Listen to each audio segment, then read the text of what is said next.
Affiliate websites and content that pay off. The obvious choice would be to put that effort into your website and content. You can achieve the same results by simply refreshing the content of your website.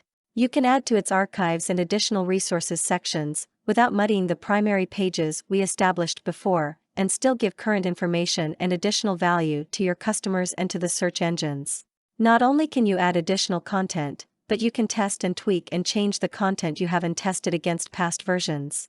As you'll learn, even very small, seemingly insignificant changes can really make a big difference to traffic and conversions. Spend the time you would spend posting on a blog to look for ways that you can tweak or enhance your website. And don't forget you've got that master site to build. Instead of devoting time to a minimal return blog, why not get started on your big catch-all so that you can dominate your niche traffic? Articles, and more articles. All the articles you write, or hire out to a freelance writer to have written, do not need to be posted on your website. In fact, they shouldn't be. Use those primary articles and tutorials on your site, add some new stuff now and again to keep everyone happy, and then submit to article directories. Utilize profile and link capabilities to link back to your website, the authority on widgets. You might know this method by other popular names, like bum marketing or article marketing. Subscriber lists and mailings. This is something you need to take some care with. Subscriber lists are not recommended for all types of products, leastwise, building your list through squeeze pages isn't recommended for everyone. For many sites, the presence of a squeeze page between the website and merchant offer will only turn the visitor of and send them packing to the next, less demanding provider.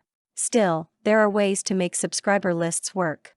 If your product lends itself to this type of sales, then spend time crafting great emails and marketing campaigns instead. Social marketing. Social marketing is what is driving Web 2.0. Instead of spending your time on a new blog people may or may not eventually find, spend it on the blogs of others who've already captured your audience. Become a contributing member of the community, make some friends, and use your wit and wisdom to get people to click on your name, link, or profile and visit your website. Do the same by creating pages on social websites like Squidoo and MySpace, frequent forums and other places where potential buyers may gather.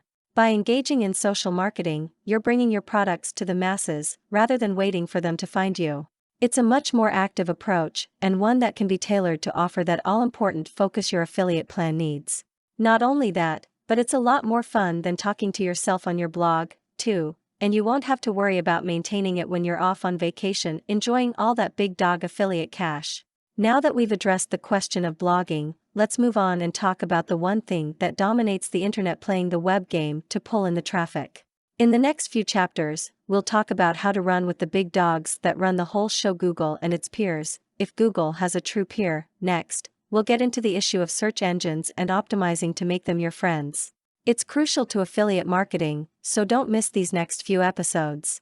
For more content like this, please visit learnforfree.biz. Content produced and distributed by AllSuperInfo. All rights reserved. Discover the proven formula for automated sales and success that you can apply to your business in under 30 minutes. Reserve your seat at allsuper.info/webinar.